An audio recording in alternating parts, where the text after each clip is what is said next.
Welcome to Downtown. I'm your host, Robbie Haig.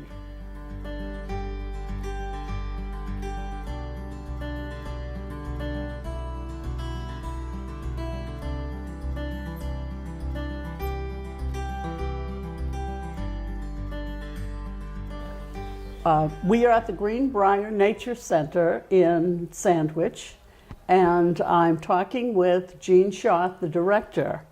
Welcome to the show, Gene. Thank you, Robbie. We're delighted to have you here at the Thornton Burgess Society's Greenbrier Nature Center. Wonderful.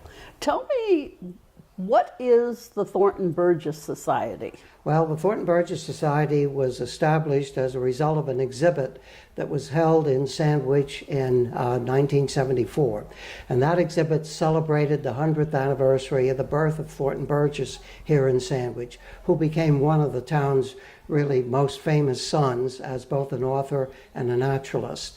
And then later, when the Deacon Eldred House was saved by the Women's Committee in Sandwich, they decided that they needed to put something in there, and so it was leased by the newly formed Thornton Burgess Society, which really became an official organization in 1976. And who was Thornton Eldridge? Well, Thornton Burgess was a very famous children's author of the first half of the last century, particularly the first half of the last century. He was famous for his children's books, starting with Old Mother West Wind, which was published in 1910, and he went on to have a career in which he published an additional 169 books. Wow. He also had a syndicated newspaper article called The Burgess Bedtime Story, which ran 6 days a week for almost 50 years. And they believe Burgess wrote as many as 15,000 short stories to actually fulfill the orders for that column. Wow.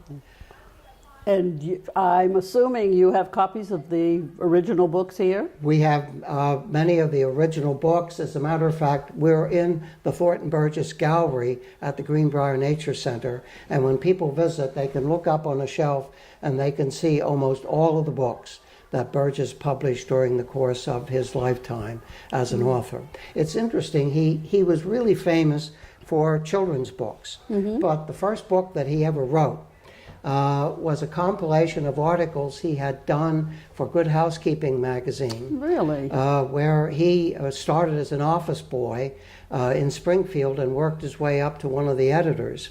And that book was a primer for brides.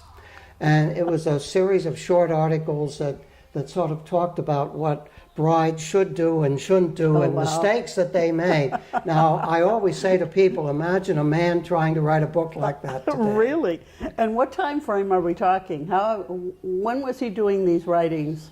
Well, Old Mother West Wind was published in 1910. Okay. And thereafter, Burgess published any number of books right up until shortly before his death in 1965. Oh, okay. Now, how you said he also was very interested in nature. That's right. Burgess, as a result of the fact that he was writing nature stories, had to really become a self-taught expert. He only had 1 year beyond high school, and that was a year in business school. And he dabbled in business in Boston as a very young man, didn't like it at all, and eventually that's how he got to Springfield and how he got to work for Pelt's Publishing Company. But he had to really become an expert on the animals because he was writing about them. And as a result of that, he really became a pioneer naturalist and was very interested in the early conservation movement in the United States. And he would ultimately go on to have a radio program called the Radio Nature League, and he also had his column in the newspaper to form what was called the Green Meadow Club. And the Green Meadow Club, which actually began to develop around the time of World War I, was a movement to get children and adults to set aside land as a wildlife refuge for particularly birds. Because Burgess was convinced that because of the war, there would probably be a shortage of food, and there would be a need for greater production. And he knew that birds consumed insects insects could ruin crops, so that if you set aside a lot of sanctuaries for birds, that would also lead to the preservation of crops because they'd be consuming insects. And so the children that joined the Green Meadow Club had as projects urging people to set aside land as a sanctuary for all animals, but particularly birds. And then they also had projects like, for example, destroying tent caterpillar nests, which really destroyed a lot of cherry trees and other fruit trees. Sure. So Burgess really was a pioneer in doing that. And as a result of his effort, over about a 10 or 15 year period, over 5 million acres of land were set aside.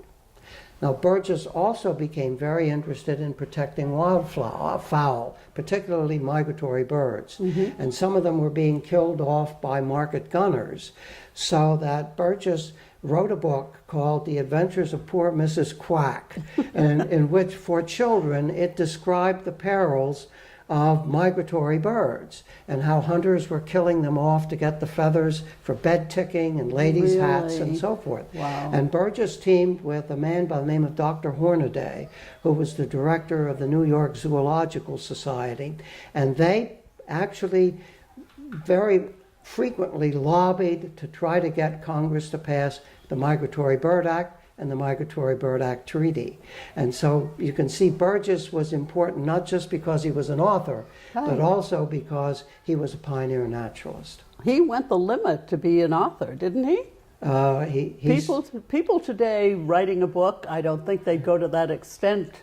No, they certainly don't. And it's interesting that after Burgess, his first book really came about because his wife died in childbirth. His first wife died in childbirth, and that left Burgess to raise a young son. And the boy would not go to sleep at night unless he was read bedtime stories. So Burgess read him all the Beatrix Potter stories. When he ran out of those, the boy still demanded stories, and that's when Burgess started to make up the stories about the animals he observed when he was a young boy here in Sandwich and down on Town Neck, and he actually knew this property. In fact, the pond behind the Greenbrier Nature Center is the Smiling Pool of his stories. It's Boiling Springs Pond, but it was the Smiling Pool of his stories. So he wrote about these animals, and when the boy went to live with relatives in Chicago after Burgess had remarried and had adopted his second wife's children, the boy went with his grandmother to live with relatives for a time in Chicago. He missed the stories, so Burgess wrote them down, and he sent them to him in the mail. And a co-worker said, you know, Thornton, these stories really should be published. So they got in touch with Little Brown and Company, and they looked at the stories and said, if you can write a few more of these short stories, we'll put them together in a book. That was Old Mother West Wind, published in 1910. And supposedly, the book was not an immediate success, but it began selling, so they came back to Burgess and said, can you do some more? And at first he said, I think I'm all tapped out. But he was responsible for 169 more books. How interesting. 70 of those are hardbound books, and the rest were paperback, smaller books that were published by various publishing companies. Some of them were little tiny books, and we have some of them exhibited here. And those books were put in cereal boxes. Actually, one of them, one copy, one issue, was passed out by a man who was running for governor of the state. And he said, if you vote for me, you not only got a book, but he said, I'd make sure that there's more ice and better heat for houses. Love it, love it. We have a flower garden out here too. We do. Actually, when this property was purchased by the Burgess Society, when the first museum downtown really could not accommodate all the programs, they began looking for a place, and at that time Greenbrier was for sale. And it was known and was famous as an operating jam kitchen, which had been operating here since 1903. Well, when the Burgess Society bought the property, they not only got the jam kitchen, but one of the founding members of the Burgess Society, Shirley Cross, came here and established what is now the Shirley G. Cross Wildflower Garden. And it's really a unique, small garden, which is a memorial to Shirley's interest not only in wildflowers, but also in wildflowers around the world, because she would travel to various countries with her sons, and many times she brought back ideas about wildflowers that could go into the garden. So we're really pleased to have that. Wonderful. And we have a new horticulturalist there now who is beginning to develop a number of new programs utilizing the garden and children and adults' interest in horticulture. Very good. I hear children outside now. Yes, actually, we're beginning to host some of our summer programs here. Now we're finishing with a lot of the school groups. But the majority of the work that we do is outreach to schools. We service approximately 15 to 18,000 students a year with programs. Really? Many of them are outreach programs, of which our most popular program, which is in 3 school districts, is called Project Life. Lessons in Field Ecology. And that started in the 4th grade, the 5th grade, 6th and 7th grade.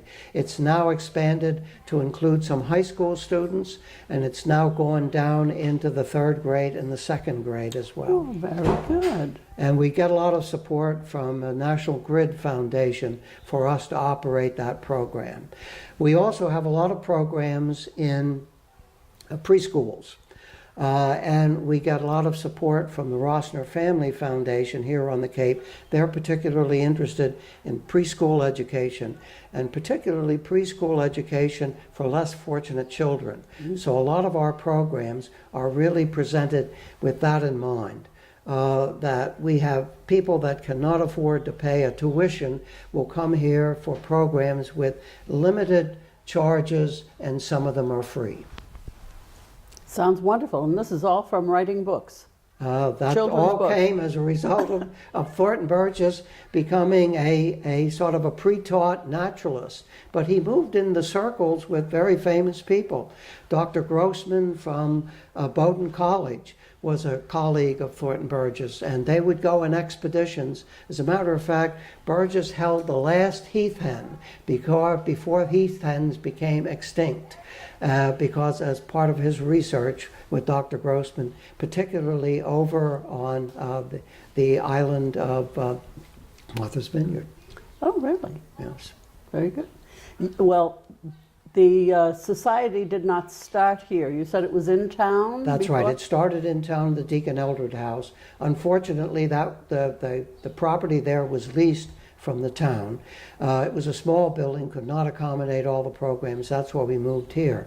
And then several years ago, when the town decided they were going to sell the property, we realized that it would have cost so much for us to rehab the building that the money we raised would not go into programs. And we're more interested in providing services to the community in the way of programs and special events for children, for families, and some now more for adults as well. Mm-hmm. So you still raise money. How do you raise money for the society? Well, we have an annual appeal. Our 2016 annual appeal is ending now, and we fortunately just got a very generous offer of a matching grant, so if we can match that, that will help us. We also write a lot of grants and get money from foundations. We get a lot of business support. And then, of course, we do charge for memberships. And, of course, one of the things that really helps us is the fact that Ida Putnam's Jam Kitchen is still being run here. When Ida died, one of her workers, Martha Blake, purchased the Jam Kitchen, and when Martha decided it was time to retire and she wanted to sell the property, when she sold it to the Burgess Society, she very generously said, look, I will stay on, I'll make jam, I'll tell people how we make the jam, and you can sell the jam and use that money to finance your education programs. Oh, wonderful. And last year, we produced about 25,000 jars of jam here. Really? And the sales from those jams, after we covered overhead and the salaries, all was plowed back into the educational programming that we do. Excellent. Are the fruits actually coming from the land here? No. Okay. But we have planted, we have a maintenance agreement with Fisheries and Wildlife to maintain the old East Sandwich Game Farm, which is 133 acres of land. And because it's such a wonderful ecological feature, we're able to take students out there on field trips. So a lot of our programs end with field trips with students out there. But we have a lot of walkers out there, particularly dog walkers, and we maintain that property. And actually, we have started to plant some beach plums out there and some Nice. blueberry bushes. But if we had to depend on whatever we harvested there for our jam kitchen, it wouldn't work. But we do try to buy local produce. We try to Excellent. get local blueberries, as many local strawberries as possible, raspberries, beach plums, and our most popular item, beach plum jelly. Very good. Excellent. How did you, Jean, get involved with the Thornton Burgess Society? I came here quite by accident.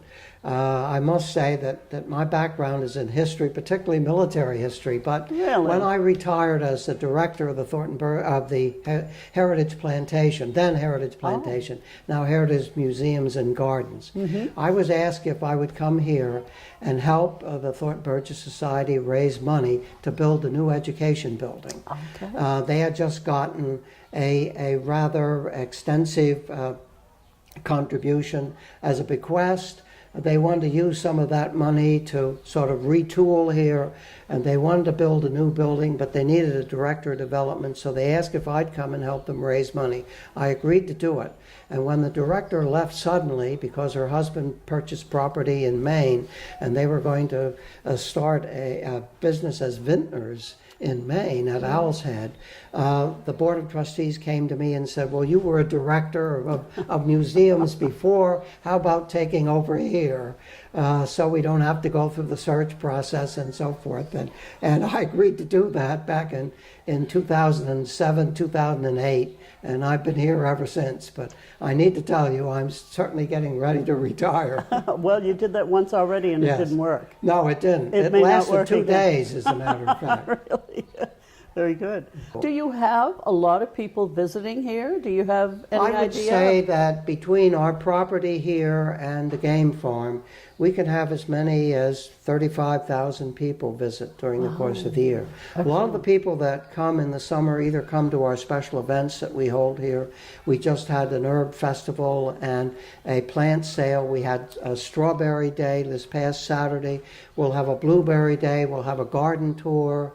We'll have a cranberry day. We have a bird Really? carver show, and then we have a Christmas holiday open house here. So we have a number of these events. A lot of people come to those events, particularly tourists on the Cape. But we also have a membership of right now about 900 units, Really? so that we get a lot of visitation from members. And then we get a lot of people that come here just to participate in the programs or come just to buy jam. Very good. I think you want to show us a little more of what's happening in the jam kitchen. If you'd like to go and visit the jam kitchen, we'd be happy to give you a little tour in there. And now we're here in Ida Putnam's kitchen. That's right. This is a kitchen that was actually added to the Greenbrier property by Ida Putnam when she went into the jam making business. And she actually got the money from an uncle who was a dancing master in New York City. And she added this wing to the building in 1915, 1916. She actually started out in the woodshed behind the front of the house, which was actually dating back to 1780. When she acquired the property, she came from New York City. What was she going to do here? So she decided that she was going to open a tea room. And she would bake biscuits and scones and muffins. She'd make some jam. She'd make iced tea and lemonade in the summer and coffee and tea during the winter to cater to tourists that went by. Particularly, she was going to do it in the summer. Well, as it turned out, Ida was probably not a very good baker because people covered all the things that she made with jam. So she finally decided, why don't I go into the jam business? I like and that. she did. Now, when it first started, it was called the Red Wing Jam Kitchen. But then someone said, well, you know, Ida, there's a business, I think in the state of Maine, that has Red Wing as a name. So she had to change it. And so she decided, since there were a lot of briars growing here, she would call it Greenbrier, and that's how this property got its name. That's wonderful. And when she first started in here, when she opened this portion of the building, the stoves that were put in were kerosene stoves. Okay. The stoves that are here now were replaced the year I was born, 1934, and they are propane gas. And when we Really? converted the heat of this building to natural gas, they said, well, do you want to change all the stoves? And we decided that Wow. we actually operate the Jam Kitchen as a living museum. And so we decided to keep the old stoves. So they're still Very good. propane. And you have an individual stove for each pot. That's correct. Fascinating. This is all small batch cooking. Yes. And right now we're trying to fill some orders for apricot jam that we had long standing. As I told you earlier, we had closed the kitchen temporarily to replace the skylights and to do some painting. Now we're getting ready to really reopen it again. And so we'll start cooking again, as we always have, in small batches. Where's the apricot jam going? Well, we'll jar it up and it goes in the shelves in our gift shop. Yeah. And we have jam tastings there. Okay. And as I told you, a great deal of our revenue comes from the sale of jams and jellies. And other than what is required to pay salaries and overhead, we try to plow back into our educational programming. At one time, Ida Putnam, by the way, this business was so flourishing that she employed 10 women here, and they were called Greenbrier Girls. And there's a sort of an interesting story, whether or not it's completely true, I can't say, but I've heard it. And that is that she had a very handsome man who's pictured here in the gallery by the name of Lewis White, work as a plumber and a carpenter for her. As a matter of fact, as her jam became popular, he made the wooden boxes that she shipped it around the country in. Really? Many people would come, they'd buy jam, they loved the jam, they'd make an order, and she'd ship it. Well, one day, supposedly she came into the jam kitchen and said to the girls, you know, Lewis White is becoming very expensive, both for plumbing work and for carpentry work. I need to cut costs. I think I'll marry him.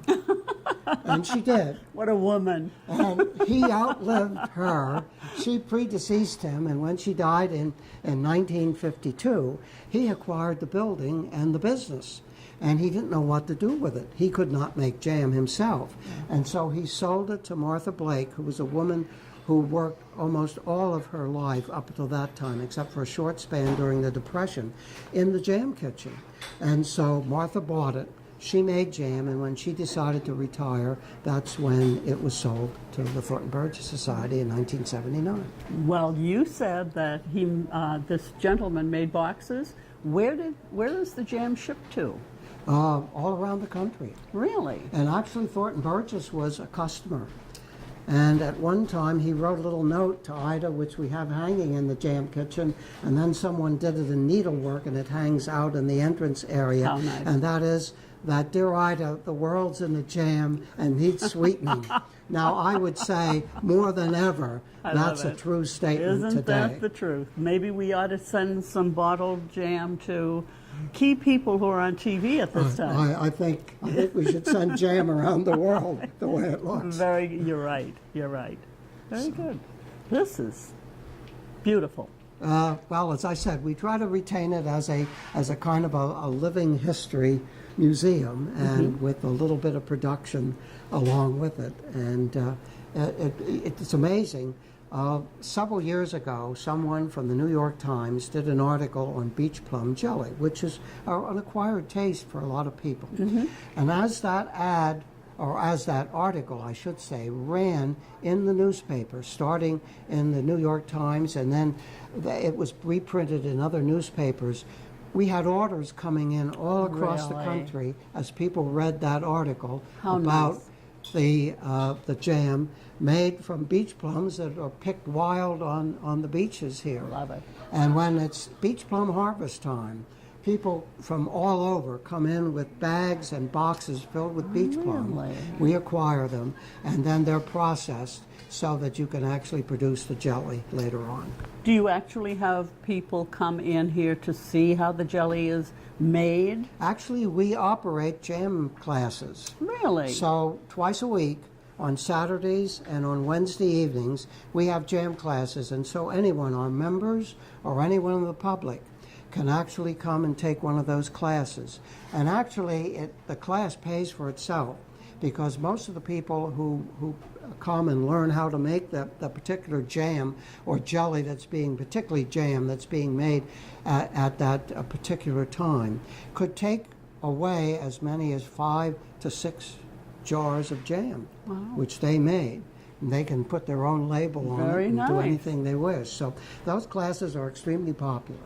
And they bring in a lot of revenue, again, which we try to plow back into our educational activities. Excellent. I noticed there was another doorway over here. Do you have, other than Thornton Burgess Gallery? Yes, in addition to the Thornton Burgess Gallery, we have a small changing exhibition gallery. We try to put 3 or 4 different exhibits in there each year. Right now we have a wonderful exhibit of illustrations, original illustrations for Thornton Burgess books that were done by his leading illustrator, a man by the name of Harrison Cady. And Cady and Burgess became not just friends, they associated with each other. They would go out to dinner with their wives. Cady was a leading artist and actually did, I think, close to 48 or 50 magazine covers for leading magazines in his day. You have to remember that Burgess really started his career as an author in 1910 and worked all the way up until just shortly before his death in 1965. But he was enormously popular during the period of World War I and then into the 1920s and 30s, and was still a leading figure in the 40s and 50s up until his death. Yeah. And Burgess, as I said, was so popular around the country because of his syndicated newspaper column, the Burgess Bedtime Story, and also his books, that at one time he was the spokesman for Kix Cereal. And supposedly the PR and marketing director of Kix Cereal said, if children could vote, Thornton Burgess would be president of the United States. That's how popular it was. He had a career as a public speaker. But he only, people say, well, you know, did he write his books here in Sandwich? Where did he write them? He never wrote any of his books in Sandwich. Really? He left Sandwich, he went to Boston, then he went to Springfield, and finally he bought a property in Hampton, Massachusetts called Laughing Brook. And he lived there until he was ill and had to go into a nursing home. Wow. Very good. Wonderful. It's a fascinating career of a really, truly fascinating man. And he's important not just because he was an author, but because he was a pioneer and a leader in the field of natural history and protecting our environment. In fact, our mission here is to inspire reverence for wildlife and concern for the natural environment. And that's what we try to do here at the Thornton Burgess Society. Wonderful. Well, it doesn't sound to me like this is a job that you've taken after your retirement. It sounds like you've always been part of the Greenbrier. Well, it's a wonderful place, and the great thing about Greenbrier is what we teach is not just good for students learning about the natural world now, but it projects into the future, because we hope that those children will become concerned and protectors of our environment in the future. And we know that so much of the beauty of the country has been despoiled by the land use and it needs to be preserved. And that's one of the things that we try to get people to love what nature provides us with, and to cherish that, and to try to keep it as part of the future. Wonderful. Well, I thank you very, very much for letting us Thank to you so come much here. for coming. And thank you for all of your stories and what you could tell us about Thornton Burgess. It's certainly a been pleasure. Fantastic. Come back again. Thank you. And I would like to thank all of you out there for being here with us. in spite of all of this wonderful stuff that you were looking at, the small batch fruits and so on and so forth, it smells wonderful in here. So come on down. This is your host, Robbie Haig, saying thank you for being downtown, and we hope to see you again real soon.